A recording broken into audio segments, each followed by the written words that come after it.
जब आपको छोटी उम्र में इश्क होता है, छोटी उम्र में इश्क हो गया, वो भी नाकाम रहा, दिल टूटता है। आप कहते हैं, हमारा तो कई बार टूटा।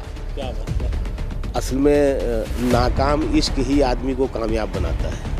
ये भी तजर्बे की बात बता रहा हूँ। उसका एक शेर ये याद है कि खून से है क्यों भीगा जिस्म ये शकील अपना, खून से है क्यों भीगा जिस्म ये शकील अपना, जख्म क्यों मैं खाया हूँ पत्थरों को मालूम है।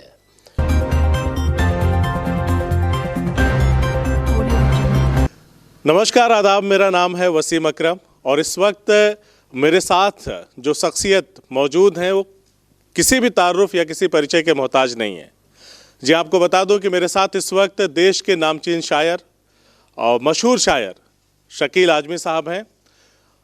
आज़मगढ़ के दौरे पे आए हुए हैं और आज इत्तफाकन इनको वापस अपने कर्म क्षेत्र यानी कि मुंबई रवाना होना है।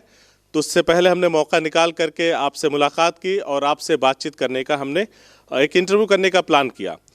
तो बहुत बहुत शुक्रिया कि आपने हमको वक्त दिया।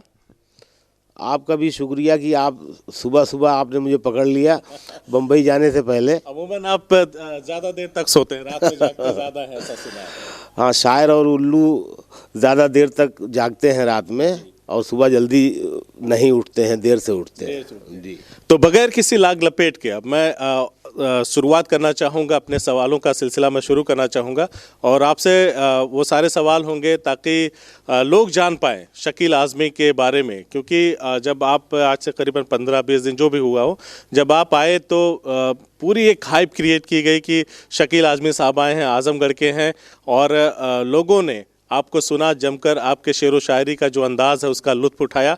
तो सबसे पहला मेरा यही सवाल है आपसे कि शकील आज़मी के बारे में लोग जानना चाहते हैं कि वो कौन है, कहाँ के रहने वाले हैं और किस तरह से उन्होंने अपने संघर्ष की शुरुआत की। आप अभी जहाँ बैठे हैं जी, ये मेरा ननिहाली घर है।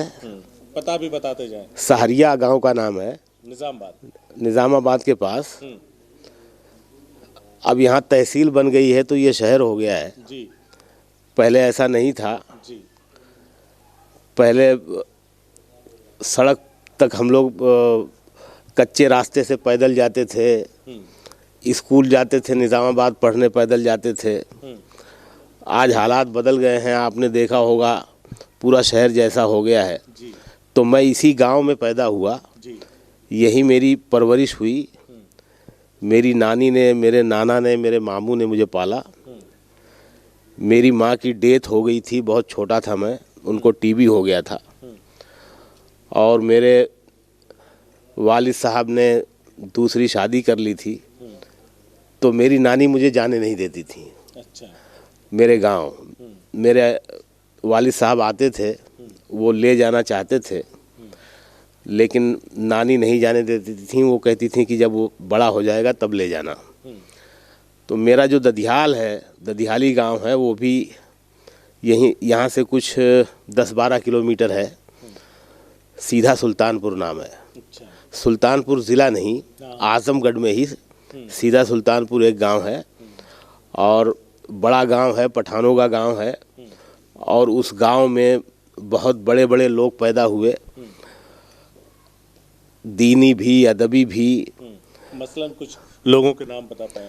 जैसे प्रोफेसर खलीलुर रहमान आज़मी, सदरुद्दीन इस्लाही,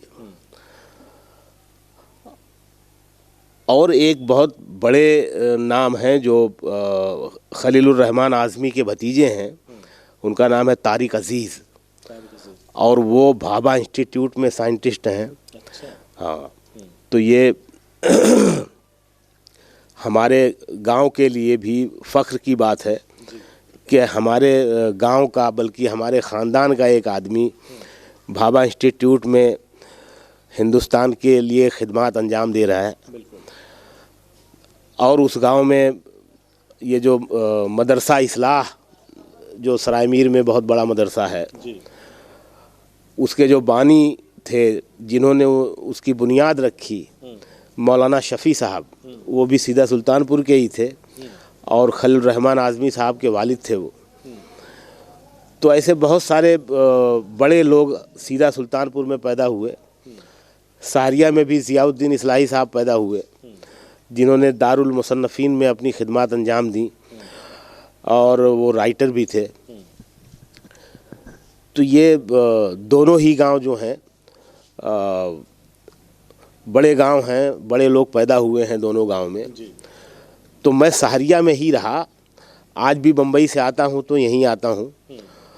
सीधा बस ऐसे ही मेहमानों की तरह जाता हूं और वापस आ जाता हूं। तो आपने कब अपनी यात्रा शुरू की? शुरुआत में क्या किया आपने? पढ़ाई लिखाई के बारे में अगर कुछ बता पाए। पढ़ाई लिखाई ज़्यादा नहीं हुई। मैं तीसरी तक, मतलब दर्जा 3 तक मैंने गांव में सहरिया में पढ़ाई की। उसके बाद निज़ामाबाद में स्कूल है मदरसा इस्लामिया, उसमें पढ़ने गया और चौथी में पढ़ रहा था। पढ़ाई छोड़ के भाग गया मैं, बम्बई चला गया और ये तय किया कि अब पढ़ेंगे नहीं, कुछ काम वाम सीख लेंगे। तो हमने टेलरिंग सीखनी शुरू की, दर्जी का काम। बम्बई में मदनपुरा में एक स्टाइल टेलर ऐसे कुछ नाम है उनका, वहाँ पर सीख रहे थे। तो उनका जो बड़ा लड़का था मास्टर का, उससे झगड़ा हो गया, उसको कैंची मार के भाग गए। मतलब भाग गए और फिर वापस यहाँ आ गए, आजमगढ़ वापस आए। फिर नाम लिखा गया 4 में। 1 साल पीछे हो गए। जो हमारे पीछे वाले लड़के थे वो हमारे साथ आ गए। हाँ, तो 4 हमने पास किया, फिर 5 में गए, 5 पास किया। 6 में फिर नाम लिखा, शशमाही इम्तिहान होने वाला था 6 में। तो शशमाही से मतलब है अर्धवार्षिक परीक्षाएं जो होती, हाफ ईयरली एग्जाम। जी। तो वो इम्तिहान होने वाला था और फिर हम भाग गए। फिर बम्बई चले गए। बम्बई चले गए और उसके बाद फिर हम चले गए, हमारे गांव का ही एक लड़का था फ़खरुल हसन, उसकी भी डेथ हो गई है। तो उसके साथ चले गए हम बड़ौदा, गुजरात के शहर बड़ौदा चले गए और 1984 लास्ट में वहीं शायरी शुरू हुई। वहीं से शुरू? हाँ, बड़ौदा से। हाँ, पहली गज़ल हमने वहीं लिखी थी और वो गज़ल अब हमारे पास नहीं है। उसका एक शेर ये याद है कि खून से है क्यों भीगा जिस्म ये शकील अपना, खून से है क्यों भीगा जिस्म ये शकील अपना, ज़ख्म क्यों मैं खाया हूँ पत्थरों को मालूम है। क्या बात है। अब यहाँ पर देखिए कि हमारी जो ज़बान, पूर्वी जो हमारी ज़बान है, हम यहाँ पर मालूम पूरा नहीं बोलते, मालूम है। तो वो हमारे शेर में भी उसी तरह से आया, क्योंकि हमारे जहन में मालूम लफ्ज़ जो है उसका जो उच्चारण था वो मालूम ही था। तो शेर में भी उसी तरह से आया। ठीक है, लेकिन ये बड़ी बात थी कि हमने पहली गज़ल भी बहर में लिखी थी, मीटर में लिखी थी। तो शायर जो है हमारे अंदर पैदा हुआ था, हम बने हुए शायर नहीं है, शायर पैदा होता है। शायर पैदा होता है। हाँ, बनाया नहीं जा सकता, सिखाया नहीं जा सकता। शायर जो है गॉड गिफ्टेड होता है, खुदादाद कहा जाता है शायर को। और शायर सबसे ज़्यादा हसास होता है। तो शायर हमारे अंदर पैदा हुआ था। जब आपको छोटी उम्र में इश्क होता है तो उसका जो तजुर्बा होता है, उसकी जो फीलिंग्स होती हैं, जो कैफियत होती हैं, वैसी ही फीलिंग्स, वैसी ही कैफियत हमें तब भी हुई थी जब हम शायर हमारे अंदर पैदा हुआ था। 84 के आसपास। 84 लास्ट में। हाँ। अच्छा, एक चीज़ मैं आपसे पूछना चाहूँगा शकील साहब, ऐसा लोग कहते हैं कि जब दिल टूटता है तो इंसान शायर हो जाता है। अपनी चीज़ों को, अपनी भावनाओं को व्यक्त करने का सबसे सशक्त माध्यम होता है शायरी करना, लिखना, अपने जज्बातों को पन्नों पे उकेरना। तो ऐसा ही कुछ आपके साथ भी हुआ था? दिल टूटता है आप कहते हैं, हमारा तो कई बार टूटा। क्या बात है। ठीक है। हाँ। एक तो हमारी सबसे बड़ी जो वाकया है, हाँ। वो हमारी माँ का इंतकाल है। अच्छा। और फिर वो बाप ने दूसरी शादी कर ली और एक दूरी बन गई। यानी शुरू से ही जख्म मिलते रहे। हाँ, और फिर छोटी उम्र में इश्क हो गया, वो भी नाकाम रहा। तो ये कैसा वाला इश्क था, किस उम्र का इश्क था? बहुत ही रूहानी और बहुत ही पाक इश्क था, बहुत छोटी उम्र वाला इश्क था। तो असल में नाकाम इश्क ही आदमी को कामयाब बनाता है। ये भी तजर्बे की बात बता रहा हूँ। जी। तो ये सब चीज़ें अगर नहीं होती तो फिर वो घर में सख्ती, मामू हमारे बड़े सख्त थे। अच्छा। हाँ, जाने देते थे शेरो शायरी करने के लिए? नहीं, शुरू में सब हमारी शायरी के ख़िलाफ़ थे, क्योंकि उनको लगता था कि ये पागल हो गया है और ये कुछ कमा नहीं पाएगा, शायरी करेगा तो शायरी में तो पैसा मिलता नहीं है। यानी कुमार विश्वास की लाइनें सही थी, कोई दीवाना कहता है कोई पागल समझता है।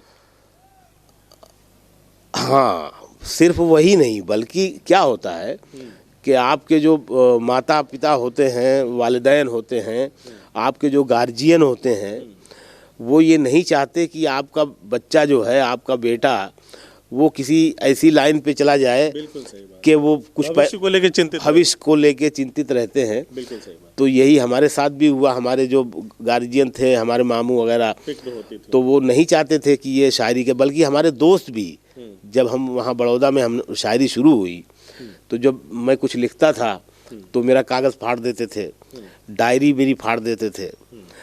लेकिन ये शायरी जो एक समझ लीजिए कि मरज़ है, ये एक रोग है। और लेकिन कई सारे मतलब लाखों करोड़ों लोगों के दिल की दवा भी है ये। लोगों को लगता है ऐसा कि जो शायर खड़ा है मंच पे, जब वो अपनी बातों को कहता है तो लोगों को एक अजीब सी कैफियत महसूस होती है, कि रूहानी सुकून मिलता है कि चलो हमारी बातों को कोई कह रहा है, हमारी बातों को शब्दों में ढाल रहा है।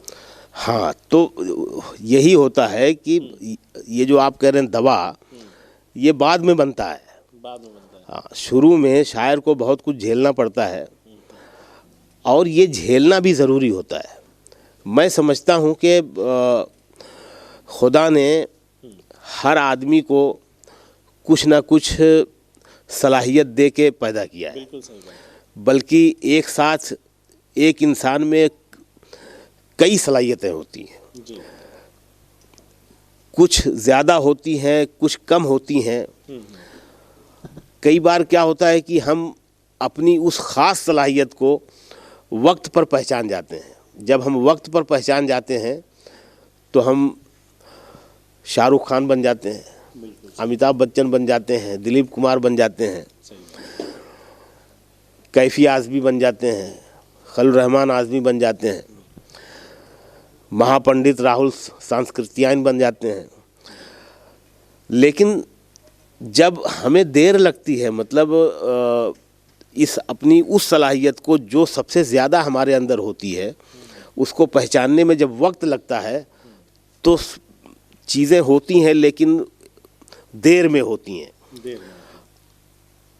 और कितनी बार तो हमें पता ही नहीं चलता है। आदमी मर जाता है और उसको पता नहीं चलता कि उसके अंदर जो सलाहियत है ख़ास, वो क्या है। आप देखते हैं कि एक लड़का जो है वो पढ़ने में भी अच्छा है, घर में बिजली चली जाती है तो वो भी बना लेता है ना, मल्टी टैलेंटेड। हाँ, लेकिन वो सारी सलाहियतें एक साथ तो हैं उसमें, लेकिन एक उसमें ख़ास होती है। जब उसका उसे अंदाज़ा हो जाता है, उसका पता चल जाता है और उस दिशा में वो जाता है, तब वो भी इंसान खास हो जाता है। तब वो ख़ास हो जाता है और वो बड़ा आदमी बन जाता है। CIB इंडिया न्यूज की सभी खबरों को देखने के लिए लाल रंग की बटन को दबाकर चैनल को सब्सक्राइब जरूर करें, घंटी जरूर दबाएं ताकि हमारी सभी खबरों के नोटिफिकेशंस आप तक पहुंचते रहें।